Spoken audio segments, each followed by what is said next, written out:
সকলোকে মোৰ চেনেললৈ স্বাগতম জনালো। আজি মই তোমালোকক সমসাময়িক বিশ্বৰ ৰাজনীতিত থকা দ্বিতীয় অধ্যায়টোৰ ওপৰত আলোচনা কৰিম। Disintegration of the Second World and the Collapse of Bipolarity. দ্বিতীয় বিশ্বৰ ভাঙন আৰু দ্বিমেৰুৰ পৰিসমাপ্তি। এতিয়া দ্বিতীয় বিশ্ব মানে কি? পূব ইউৰোপৰ সমাজবাদী আৰ্হিৰ ধাৰণাটোক লৈ সোভিয়েট ৰাছিয়াৰ নেতৃত্বত যি ৱাৰ্ছো চুক্তি সম্পাদিত হৈছিল, এই ৱাৰ্ছো চুক্তি সম্পাদিত কৰা সদস্যসকলক লৈ সোভিয়েট ৰাছিয়াৰ গোটেই গোটটোকে দ্বিতীয় বিশ্ব বুলি জনা যায়। 1991 চনত মিখাইল গৰ্বাচেভে যেতিয়া সোভিয়েট ৰাছিয়াৰ ৰাষ্ট্ৰপতি হৈ আছিল, সেই সময়ত এই সোভিয়েট ৰাছিয়াৰ যিটো গোট, এই গোটটোৰ ধ্বংস হৈছিল বা পতন হৈছিল। আৰু ইয়াৰ পিছত শীতল যুদ্ধৰ অন্ত পৰিছিল। অৰ্থাৎ আমেৰিকা যুক্তৰাষ্ট্ৰ যি বৃহৎ শক্তি গোষ্ঠী আৰু সোভিয়েট ৰাছিয়াৰ যি বৃহৎ শক্তি গোষ্ঠী দুটাৰ মাজত প্ৰতিযোগিতা আছিল, এই প্ৰতিযোগিতাৰ অন্ত পৰিছিল।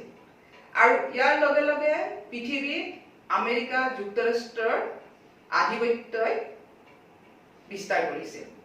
অৰ্থাৎ এক মেৰু হিচাপে আমেৰিকা পৰিগণিত হৈছে।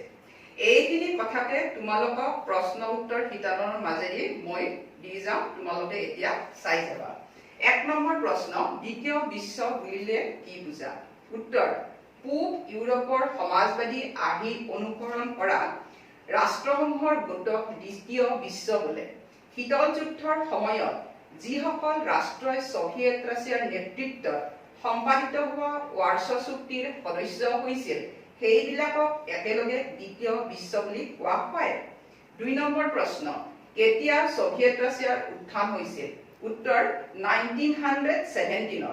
3 নম্বৰ প্ৰশ্ন, সমাজবাদী বিপ্লৱৰ আন এটা অৰ্থ কি আছিল? উত্তৰ: অক্টোবৰ বিপ্লৱ।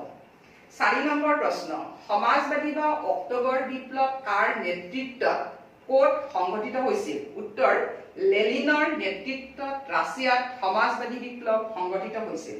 5 নম্বৰ প্ৰশ্ন, কোন চনত সমাজবাদী বিপ্লৱ সংঘটিত হৈছিল? উত্তৰ: 1917ত। 6 নম্বৰ প্ৰশ্ন, সোভিয়েট ইউনিয়নৰ উত্তৰসূৰী কোন ৰাষ্ট্ৰ হৈছিল? উত্তৰ: ৰাছিয়া। 7 নম্বৰ প্ৰশ্ন, বলছেভিক বিপ্লৱ কি? উত্তৰ: 1917ত ৰাছিয়াত সংঘটিত হোৱা সমাজবাদী বা অক্টোবৰ বিপ্লৱেই হ'ল বলছেভিক বিপ্লৱ। 8 নম্বৰ প্ৰশ্ন, দ্বিতীয় বিশ্বযুদ্ধৰ পিছত সোভিয়েট ইউনিয়নৰ অৱস্থা কেনেকুৱা আছিল? উত্তৰ: দ্বিতীয় বিশ্বযুদ্ধৰ পিছত সোভিয়েটৰ অৰ্থব্যৱস্থা উন্নত আছিল। ৰাষ্ট্ৰই সোভিয়েটৰ অৰ্থব্যৱস্থাৰ পৰিকল্পনা কৰিছিল। ৰাষ্ট্ৰখনে লগতে নিয়ন্ত্ৰণো কৰিছিল। সমাজবাদৰ আদৰ্শৰে সোভিয়েটৰ অৰ্থব্যৱস্থা পৰিচালিত হৈছিল। জনকল্যাণৰ লগত অৰ্থব্যৱস্থাটো জড়িত হৈ আছিল। সোভিয়েট ৰাছিয়াই আলপিনৰ পৰা আৰম্ভ কৰি মটৰ গাড়ীলৈকে সকলো বস্তু উৎপাদন কৰিবলৈ উদ্যোগ স্থাপন কৰিছিল। মানুহবিলাকৰ মৌলিক চাহিদা পূৰণ কৰিবলৈ চেষ্টা ৰাখিছিল। স্বাস্থ্য, শিক্ষা বা শিশুৰ যত্ন আদিৰ ক্ষেত্ৰত ৰাষ্ট্ৰই বিত্তীয় সাহায্য আগবঢ়াইছিল। ৰাষ্ট্ৰখনে গ্ৰহণ কৰা পৰিকল্পনা কাৰ্যকৰী কৰিবলৈ বলছেভিক দলে ভূমিকা লৈছিল। 9 নম্বৰ প্ৰশ্ন, সোভিয়েট ইউনিয়নৰ মানুহখিনিয়ে সোভিয়েট ব্যৱস্থাক লৈ কিয় সন্তুষ্ট নাছিল? উত্তৰ: 1 নম্বৰ, সোভিয়েট ব্যৱস্থা জনসাধাৰণৰ ওচৰত দায়বদ্ধ নাছিল। ইয়াৰ ফলত এই ব্যৱস্থাই জনপ্ৰিয়তা হেৰুৱাইছিল। 2 নম্বৰ, সোভিয়েট ব্যৱস্থাত অৰাজকতাই দেখা দিছিল। সাংগঠনিক দুৰ্বলতা আৰু দুৰ্নীতিয়ে আশ্ৰয় লৈছিল। জনসাধাৰণৰ স্বাধীনতা নোহোৱা হৈছিল বাবে প্ৰশাসনৰ প্ৰতি অসন্তুষ্ট হৈ পৰিছিল। 3 নম্বৰ, সাধাৰণ জনতাতকৈ দলীয় নেতাসকলে অধিক সুবিধা লাভ কৰিছিল। 4 নম্বৰ, ৰাজনৈতিক বা প্ৰশাসনিক দিশৰ লগত জনগণৰ কোনো সম্পৰ্ক নোহোৱা বাবে জনগণৰ সন্মতি হেৰুৱাইছিল। 10 নম্বৰ প্ৰশ্ন, কোনজন নেতাই সোভিয়েট ৰাছিয়াত সংস্কাৰ আৰম্ভ কৰিছিল? উত্তৰ: মিখাইল গৰ্বাচেভে। 11 নম্বৰ প্ৰশ্ন মিখাইল গৰ্বাচেভ কোন আছিল উত্তৰ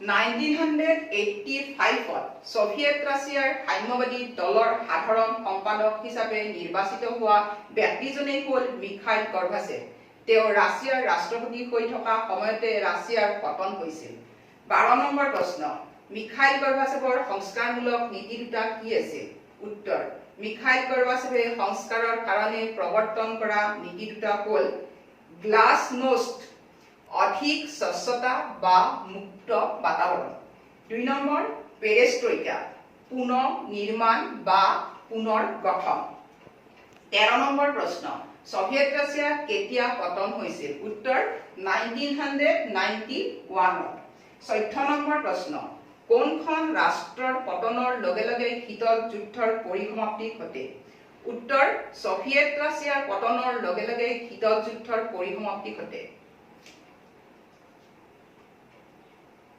15 নম্বৰ প্ৰশ্ন মিখাইল গৰ্বাচেভে কি কাৰণে সোভিয়েট ৰাছিয়াত সংস্কাৰ নীতি গ্ৰহণ কৰিছিল উত্তৰ 1 নম্বৰ পশ্চিমৰ দেশসমূহত তথ্য প্ৰযুক্তিৰ ক্ষেত্ৰত যেতিয়া এক বৈপ্লৱিক পৰিৱৰ্তন হৈছিল তেতিয়া ৰাছিয়াই এই ক্ষেত্ৰত যথেষ্ট পিছ পৰি আছিল প্ৰশাসনীয় আৰু ৰাজনৈতিক দিশত ৰাষ্ট্ৰখনে পৰিৱৰ্তনৰ ফলনি স্থিতাৱস্থা বজাই ৰাখিছিল 2 নম্বৰ সোভিয়েট ৰাছিয়াই পৰমাণু শক্তি বৃদ্ধি কৰিবলৈ আৰু সামৰিক অস্ত্ৰ-শস্ত্ৰ ব্যৱহাৰ কৰিবলৈ নিজৰ বছৰেকীয়া বাজেটৰ বেছি অংশ খৰচ কৰিছিল আৰু এই কাৰ্যই সোভিয়েট অৰ্থব্যৱস্থাৰ ওপৰত যথেষ্ট প্ৰভাৱ পেলাইছিল 3 নম্বৰ সেই সময়ত উৎপাদনৰ ক্ষেত্ৰত আৰু কাৰিকৰী দিশত সোভিয়েট ৰাছিয়া যথেষ্ট পিছ পৰি গৈছিল খাদ্যবস্তুৰ আমদানিৰ পৰিমাণ বৃদ্ধি পাইছিল এইবোৰ পৰিস্থিতিৰ বাবে গৰ্বাচেভে সোভিয়েট ৰাছিয়াত সংস্কাৰ নীতি গ্ৰহণ কৰিছিল 16 নম্বৰ প্ৰশ্ন সোভিয়েট সংঘ ভংগ হোৱা বুলি ঘোষণা কৰা ৰাষ্ট্ৰৰ নাম লিখা উত্তৰ ৰাছিয়া ইউক্ৰেইন আৰু বেলাৰুছ 17 নম্বৰ প্ৰশ্ন CIS ৰ সম্পূৰ্ণ নাম লিখা উত্তৰ Commonwealth of independent state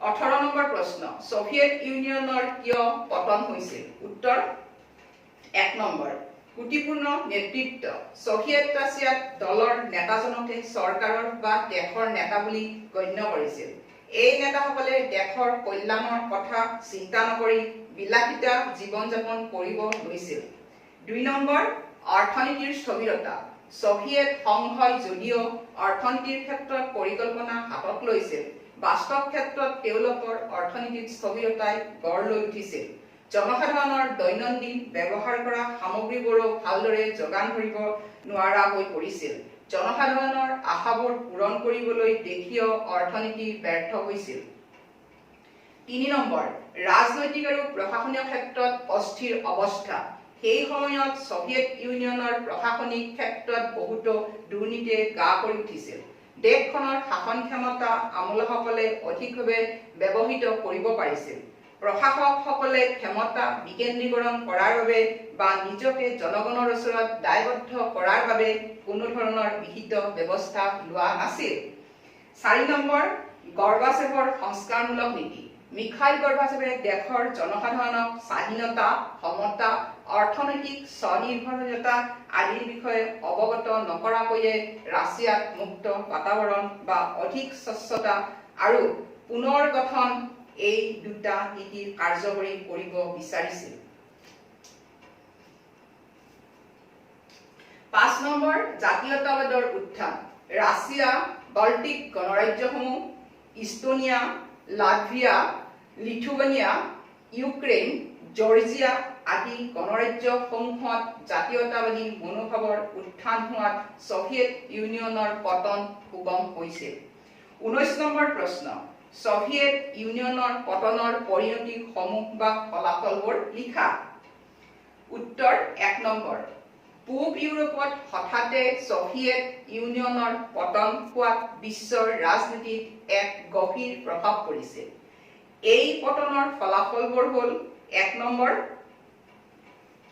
Soviet সংঘৰ ভাঙন হোৱাৰ লগে লগে শীতল যুদ্ধৰ অন্ত পৰিছিল বিশ্বৰ দুই বৃহৎ শক্তি ক্ৰমে আমেৰিকা যুক্তৰাষ্ট্ৰ আৰু সোভিয়েট সংঘৰ মাজত থকা আদৰ্শগত সংঘাত নোহোৱা হৈছিল। ইয়াৰ লগে লগে বিশ্বৰ ৰাজনীতিত ভয়, শংকা আৰু সন্দেহৰ পৰিস্থিতিবোৰ অন্ত পৰিছিল। 2 নম্বৰ, আমেৰিকা যুক্তৰাষ্ট্ৰ আৰু সোভিয়েট সংঘৰ নেতৃত্বত গঢ় লৈ উঠা সামৰিক গোটসমূহৰ মাজত যি অস্ত্ৰক লৈ প্ৰতিযোগিতা আছিল, সেই প্ৰতিযোগিতাৰ অন্ত পৰিছিল আৰু বিশ্বত নতুনকৈ শান্তি স্থাপনত সহায় কৰিছিল। 3 নম্বৰ, বিশ্বৰ ৰাজনীতিত ক্ষমতাৰ ক্ষেত্ৰত যি 2 মহাশক্তি আছিল, তাৰে এটা শক্তিৰ অৱনতি হোৱাত আনটো শক্তি অৰ্থাৎ আমেৰিকা যুক্তৰাষ্ট্ৰই এক শক্তিশালী দেশ হিচাপে প্ৰভাৱ বিস্তাৰ কৰিব লৈছিল। 4 নম্বৰ, সোভিয়েট সংঘ ভাঙনৰ পিছত বহুতো নতুন নতুন স্বাধীন ৰাষ্ট্ৰৰ সৃষ্টি হৈছিল। সোভিয়েট সংঘ ভাঙি 15খন পৃথক স্বাধীন গণৰাজ্যত বিভক্ত হৈছে। 5 নম্বৰ, সোভিয়েট সংঘ ভাঙনৰ পিছত আন্তঃৰাষ্ট্ৰীয় ৰাজনীতিত পুঁজিবাদী অৰ্থনৈতিক ব্যৱস্থাই অগ্ৰাধিকাৰ লাভ কৰিবলৈ লৈছিল। উদাৰীকৰণ, ব্যক্তিগতকৰণ আৰু বিশ্বায়ন প্ৰক্ৰিয়া বিশ্ব অৰ্থনীতিত স্থান পাইছে। 20 নম্বৰ প্ৰশ্ন, সোভিয়েট ইউনিয়ন ভংগ হোৱাৰ পিছত উদ্ভৱ হোৱা স্বাধীন ৰাষ্ট্ৰৰ নাম লিখা। উত্তৰ, Russia, Ukraine, Uzbekistan, Kazakhstan, Belarus, Georgia, Tajikistan, Lithuania ইত্যাদি। 21 নম্বৰ প্ৰশ্ন, সোভিয়েট সংঘ ভংগ হোৱাৰ পিছত গঠিত হোৱা ৰাষ্ট্ৰসমূহক সমস্যাবোৰৰ পৰা উপশম দিয়াৰ বাবে গ্ৰহণ কৰা ব্যৱস্থাটো কি বুলি জনা যায়? উত্তৰ, আঘাত নিৰাময় বা আতংক প্ৰতিকাৰ ব্যৱস্থা গ্ৰহণ কৰি নতুনকৈ গঠন হোৱা ৰাষ্ট্ৰবোৰক সমস্যাবোৰৰ পৰা উপশম দিবলৈ চেষ্টা কৰিছিল। 22 নম্বৰ প্ৰশ্ন, ৰাছিয়াই সোভিয়েট সংঘৰ পৰা পৃথক হৈ কি অৰ্থনৈতিক ব্যৱস্থা গ্ৰহণ কৰিছিল? উত্তৰ, পুঁজিবাদী অৰ্থনৈতিক ব্যৱস্থা। 23 নম্বৰ প্ৰশ্ন, সোভিয়েট সংঘৰ পৰা ওলাই আহি নতুনকৈ গঠিত হোৱা ৰাষ্ট্ৰসমূহৰ ৰাজনৈতিক আৰু অৰ্থনৈতিক ব্যৱস্থা কেনেকুৱা আছিল আলোচনা কৰা। উত্তৰ, ৰাজনৈতিক ব্যৱস্থা। সোভিয়েট সংঘ ভাঙনৰ পিছত নতুনকৈ গঠিত হোৱা স্বাধীন ৰাষ্ট্ৰসমূহৰ পৰা স্বেচ্ছাচাৰী সাম্যবাদ ব্যৱস্থাৰ অৱসান ঘটি পুঁজিবাদী গণতান্ত্ৰিক ব্যৱস্থাৰ প্ৰৱৰ্তন হৈছে। ৰাছিয়াৰ সংবিধান অনুসৰি ইয়াত অৰ্ধ ৰাষ্ট্ৰপতীয় ব্যৱস্থা প্ৰৱৰ্তন কৰা হৈছে। সেই মৰ্মে ৰাছিয়াত ৰাষ্ট্ৰপতিজন হৈছে ৰাষ্ট্ৰপ্ৰধান আৰু ৰাছিয়াৰ প্ৰশাসনিক ক্ষমতা প্ৰধানমন্ত্ৰীৰ নেতৃত্বত গঠিত হোৱা মন্ত্ৰী পৰিষদৰ ওপৰত ন্যস্ত কৰা হৈছে। প্ৰধানমন্ত্ৰীজনক ৰাষ্ট্ৰপতিয়ে সংসদৰ অনুমোদন ক্ৰমে নিয়োগ কৰে। কিন্তু নতুনকৈ গঠিত হোৱা কিছুমান ৰাষ্ট্ৰৰ সংবিধানবোৰ অতি খৰখেদাকৈ প্ৰস্তুত কৰা হৈছিল। এই সংবিধানবোৰত ক্ষমতাশালী প্ৰশাসনিক ৰাষ্ট্ৰপতিৰ ব্যৱস্থা কৰা হৈছে, কিন্তু নিৰ্বাচিত সংসদৰ ক্ষমতা দুৰ্বল কৰা পৰিলক্ষিত হৈছে। মধ্য এছিয়াৰ ৰাষ্ট্ৰসমূহৰ ৰাষ্ট্ৰপতিবোৰক অসীম ক্ষমতাৰ গৰাকী কৰাৰ ফলত বেছিভাগে স্বেচ্ছাচাৰী হৈ পৰিছে। আকৌ এই ৰাষ্ট্ৰসমূহত ন্যায় ব্যৱস্থা বা ন্যায়পালিকাৰ স্বাধীনতাৰ ব্যৱস্থাও প্ৰৱৰ্তন কৰা হোৱা নাই। অৰ্থনৈতিক ব্যৱস্থা। সোভিয়েট সংঘ ভাঙনৰ পিছত নতুনকৈ গঠন হোৱা স্বাধীন ৰাষ্ট্ৰসমূহত সাম্যবাদী ব্যৱস্থাৰ উচ্ছেদ হৈ পুঁজিবাদী গণতান্ত্ৰিক ব্যৱস্থাৰ প্ৰৱৰ্তন হৈছিল। ইয়াৰ ফলশ্ৰুতিত এই ৰাষ্ট্ৰসমূহত অৰ্থনৈতিক ক্ষেত্ৰত এক অচল অৱস্থাৰ সৃষ্টি হৈছিল। এনে এক পৰিস্থিতিত ৰাষ্ট্ৰসমূহে ভীষণ কষ্ট আৰু দুৰ্দশাৰ মাজেৰে গণতান্ত্ৰিক পুঁজিবাদী ব্যৱস্থাৰ দিশত অগ্ৰসৰ হৈছিল। এই পৰিস্থিতিৰ পৰা ৰাছিয়া, মধ্য এছিয়া আৰু পূব ইউৰোপৰ এই ৰাষ্ট্ৰসমূহক উপশম দিয়াৰ বাবে বিশ্ব বেংক আৰু আন্তৰ্জাতিক মুদ্ৰা নিধিয়ে বিশেষ ব্যৱস্থা গ্ৰহণ কৰিছিল। এই ব্যৱস্থা আতংক প্ৰতিকাৰ ব্যৱস্থা বা আঘাত নিৰাময় ব্যৱস্থা বুলি জনা যায়। এই বিশেষ ব্যৱস্থা পোৱাৰ বাবে প্ৰত্যেকখন ৰাষ্ট্ৰই সোভিয়েট সংঘৰ পুৰণি সাম্যবাদী ব্যৱস্থাৰ সম্পূৰ্ণভাৱে অৱসান ঘটাই তাৰ ঠাইত পুঁজিবাদী অৰ্থনৈতিক ব্যৱস্থা প্ৰৱৰ্তন কৰিছিল। ইয়াৰ অৰ্থ হ'ল সম্পত্তিৰ সমবায় মালিকী স্বত্বৰ পৰিৱৰ্তে ব্যক্তিগত মালিকী স্বত্ব আৰু জাতীয় সম্পদৰ ব্যক্তিগতকৰণৰ ব্যৱস্থা কৰিছিল। সমূহীয়া বা যৌথ কৃষি ফাৰ্মসমূহকো ব্যক্তিগতকৰণ কৰিছিল। এই আঘাত নিৰাময় ব্যৱস্থাই ৰাষ্ট্ৰসমূহৰ অৰ্থনৈতিক ব্যৱস্থাৰ আমূল পৰিৱৰ্তন আনিছিল। মুক্ত বাণিজ্যৰ ফলত ৰাষ্ট্ৰসমূহৰ বিকাশ সাধন হৈছিল।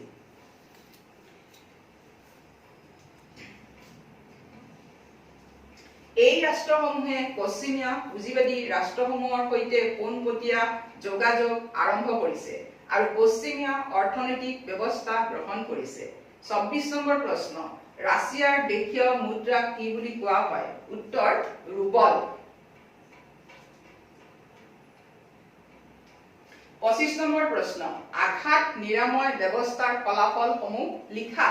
উত্তৰ আঘাত নিৰাময়, ইংলিছত কয় শ্বক থেৰাপি। এই ব্যৱস্থাই ছভিয়েট সংঘৰ পৰা মুক্ত হৈ স্বাধীনভাৱে সৃষ্টি হোৱা ৰাষ্ট্ৰসমূহৰ অৰ্থনৈতিক ব্যৱস্থাত যথেষ্ট প্ৰভাৱ পেলাইছিল। সেইবোৰ হ'ল ১ নম্বৰ, ৰাছিয়াত ৰাষ্ট্ৰৰ দ্বাৰা নিয়ন্ত্ৰিত উদ্যোগবোৰ বন্ধ হৈ পৰিছিল।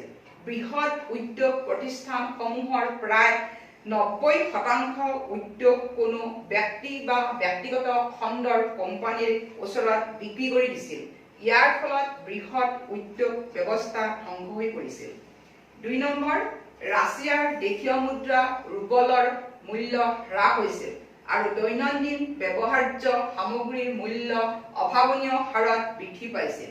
এনেকুৱা পৰিস্থিতিত জনসাধাৰণৰ জমা কৰি থোৱা ধন অভাৱ পূৰণ কৰিবলৈ খৰচ কৰিবলগীয়া হৈছিল। ৰাছিয়াই খাদ্য সামগ্ৰী আমদানি কৰিবলৈ আৰম্ভ কৰাত দেশীয় সৰ্বমুঠ ঘৰুৱা উৎপাদন হ্ৰাস পাইছিল। ৩ নম্বৰ, সামাজিক কল্যাণমূলক আঁচনিসমূহ ক্ৰমান্বয়ে এইবোৰ ৰাষ্ট্ৰৰ পৰা বিলোপ হৈছিল। চৰকাৰে বিভিন্ন সামগ্ৰীৰ ক্ষেত্ৰত আগবঢ়োৱা সাহায্য বন্ধ কৰি দিয়াৰ ফলশ্ৰুতিত জনসাধাৰণে দৰিদ্ৰতাৰ ফালে আগবাঢ়িছিল। বুদ্ধিজীৱীসকলে মানসিকভাৱে ভাগি পৰিছিল। ৰাষ্ট্ৰসমূহৰ গোটেই অৰ্থব্যৱস্থাটো লাহে লাহে এটা অপৰাধী চক্ৰই নিয়ন্ত্ৰণ কৰিবলৈ আৰম্ভ কৰিছিল। ৰাছিয়াকে ধৰি অন্যান্য গণৰাজ্যসমূহত ব্যক্তিগতকৰণ আৰু উদাৰীকৰণ বৈশিষ্ট্যই সামাজিক বৈষম্য আৰু অপৰাধ বৃদ্ধি কৰিছিল। সেয়েহে ২০০০ চনৰ পৰা ৰাছিয়াকে ধৰি এই ৰাষ্ট্ৰসমূহে তেওঁলোকৰ অৰ্থনৈতিক ব্যৱস্থা টনকিয়াল কৰিবলৈ পদক্ষেপ হাতত লৈছে। এই ৰাষ্ট্ৰসমূহে খনিজ তেল, প্ৰাকৃতিক গেছ আৰু অন্যান্য খনিজ সম্পদসমূহ ৰপ্তানিৰ জৰিয়তে নিজৰ অৰ্থনৈতিক ব্যৱস্থা পুনৰ উদ্ধাৰ কৰিবলৈ চেষ্টা চলাইছে। ২৬ নম্বৰ প্ৰশ্ন, ভাৰতবৰ্ষ আৰু ৰাছিয়াৰ মাজত কেনেকুৱা সম্পৰ্ক আছে আলোচনা কৰা। উত্তৰ, শীতল যুদ্ধৰ অৱসান ঘটা দিনৰে পৰা ভাৰত আৰু ৰাছিয়াৰ মাজত সুসম্পৰ্ক বৰ্তি আছে। ১ নম্বৰ, আন্তৰ্জাতিক ক্ষেত্ৰত দুয়োখন ৰাষ্ট্ৰই কিছুমান উমৈহতীয়া মৌলিক প্ৰমূল্য গ্ৰহণ কৰিছে। যেনে দুয়োখন ৰাষ্ট্ৰই আলোচনাৰ মাধ্যমেৰে আন্তৰ্জাতিক সংঘাত সমাধান কৰা, সকলো ৰাষ্ট্ৰৰে বৈদেশিক নীতিৰ প্ৰতি সন্মান প্ৰদৰ্শন কৰা ইত্যাদি মূল্যবোধৰ প্ৰচাৰ কৰিছে। ২ নম্বৰ, দ্বিপাক্ষিক ক্ষেত্ৰতো দুয়োখন ৰাষ্ট্ৰই ঘনিষ্ঠভাৱে সহযোগ কৰি আহিছে। ২০০১ চনত ৰাষ্ট্ৰ দুখনৰ মাজত ভাৰত-ৰাছিয়া কৌশলগত চুক্তি স্বাক্ষৰিত হৈছিল। ৩ নম্বৰ, আন্তৰ্জাতিক সন্ত্ৰাসবাদ সম্পৰ্কতো দুয়োখন ৰাষ্ট্ৰই তথ্যৰ আদান প্ৰদান কৰি আহিছে। শক্তিৰ যোগানৰ পৰা অস্ত্ৰৰ যোগানলৈকে ভাৰতবৰ্ষই ৰাছিয়াৰ পৰাহে লাভান্বিত হৈছে। ৪ নম্বৰ, মহাকাশ আৰু প্ৰতিৰক্ষাৰ পাৰমাণৱিক শক্তিৰ ক্ষেত্ৰতো ৰাছিয়াই ভাৰতবৰ্ষক সহযোগিতা আগবঢ়াইছে। ৫ নম্বৰ, সাংস্কৃতিক ক্ষেত্ৰতো দুয়োখন দেশৰ সম্পৰ্ক মধুৰ বুলি ক'ব পাৰি। ভাৰতীয় হিন্দী বোলছবি ৰাছিয়াত অতি জনপ্ৰিয় হয়। এইদৰে ভাৰত আৰু ৰাছিয়াৰ সম্পৰ্ক ৰক্ষা হৈ আছে। আজি এতিয়া এইখিনিতে তোমালোকৰ এই অধ্যায়টোত থকা প্ৰশ্ন উত্তৰ শিতানটো মই শেষ কৰিলো আজিলৈ ধন্যবাদ